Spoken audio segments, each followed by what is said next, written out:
নমস্কার, আমি পিয়াসা ঘোষ। আমি নাহাসিপাড়া গভর্নমেন্ট আইটিআই কলেজে ফিটার ট্রেডের ইনস্ট্রাক্টর। তো ফিটার ট্রেডের সিলেবাসে অনেক কিছু আমরা পড়বো। তার মধ্যে সবার প্রথমে আমাদের যেটা জানতে হয় সেটা সেফটি।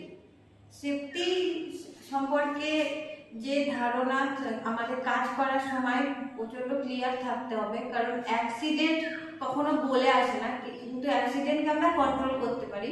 তার জন্য আমাদের প্রপার সেফটি মেনটেন করতে হবে। তো আজকে আমার টপিক সেফটি। সেফটি সম্পর্কে, সেফটি বলতে আমরা কি বুঝি? সেফটি বলতে কোনো কাজ করার সময় সেই কাজটাকে সিকিউরলি কিভাবে করতে পারবো নিজের হার্ম না করে। সেফটি কত ধরনের? সেফটি বেসিক্যালি সেফটিকে ক্লাসিফাই করা যায় তিন ধরনের।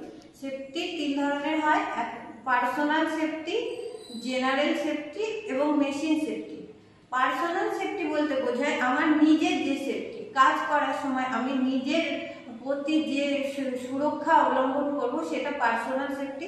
জেনারেল সেফটি হচ্ছে আমি যে জায়গাটা ওয়ার্কপ্লেসটায় কাজ করছি সেই জায়গার যে সেফটি আমি অবলম্বন করব সেটা জেনারেল সেফটি। এবং মেশিন সেফটি বলতে বোঝায় যে মেশিনটার উপর আমি কাজ করব তার যে সেফটি আমি মাথায় রাখবো। যদি আমি পার্সোনাল সেফটি সম্পর্কে বলি, পার্সোনাল সেফটির মধ্যে কি কি আছে? পার্সোনাল সেফটি মানে লং হেয়ার নিয়ে কোনো মেশিনের সামনে কাজ করা যাবে না, কোনো রিং চেন এগুলো পরে একটা ওয়ার্কশপে কাজ করা যাবে না। ওয়ার্কশপে যখন কাজ করব তখন নিজের ড্রেস কোডটা ঠিক রাখতে হবে, লুজ ড্রেস, এবং পকেটে কোনো টুলস নিয়ে এভাবে ঘোরা যাবে না।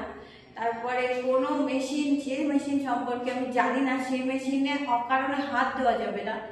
তারপরে ধরুন যেই কাজের আমার ধারণা নেই সেই কাজটা আমি আমার ইনস্ট্রাক্টরের পারমিশন ছাড়া করব না। এগুলো আমার পার্সোনাল সেফটি হিসাবে আমি বলতে পারি। এরপরে যদি বলি জেনারেল সেফটি, জেনারেল সেফটি বলতে আমরা ওয়ার্কশপে দেখেছি একটা হলুদ রেখা দিয়ে একটা রাস্তা তৈরি করা থাকে, ওটাকে বলা হয় গ্যাংওয়ে। ওই গ্যাংওয়ের মধ্যে দিয়েই সবসময় চলাফেরা করতে হবে, কারণ ওয়ার্কশপে অনেক ধরনের মেশিনারি থাকে। কোথায় মেশিনারি কি কন্ডিশনে আছে আমি জানি না। এর মধ্যে আমরা যেগুলো বলছিলাম জেনারেল সেফটি, ওয়ার্কশপে কাজ করার সময় অযথা দৌড়াদৌড়ি, এদিক থেকে ওদিক দৌড়ানো যাবে না।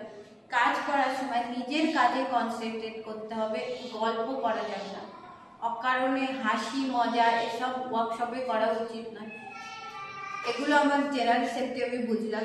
এর আছে মেশিন সেফটি। আমি যখন কাজ করব মেশিনের প্রতি আমি কি কি সেফটি অবলম্বন করব। তো মেশিনটাকে অন অবস্থায় তাতে কোনো মেজারমেন্ট নেওয়া উচিত নয়। দেন মেশিনটা সম্পর্কে যতক্ষণ না আমার কোনো ক্লিয়ার ধারণা আছে সেই মেশিনে আমি হাত দেব না। এটা আবার সব থেকে গুরুত্বপূর্ণ একটা বিষয় মাথায় রাখতে হবে। তাছাড়া মেশিনের কাজ হয়ে যাওয়ার পরে মেশিনের মেন সুইচ অলওয়েজ অফ করে দিতে হবে। মেশিনটাকে আনগার্ডেড অবস্থায় মেশিনটাকে চালু করা যাবে না। এই কিছু এই জিনিসগুলো মাথায় রাখতে হবে।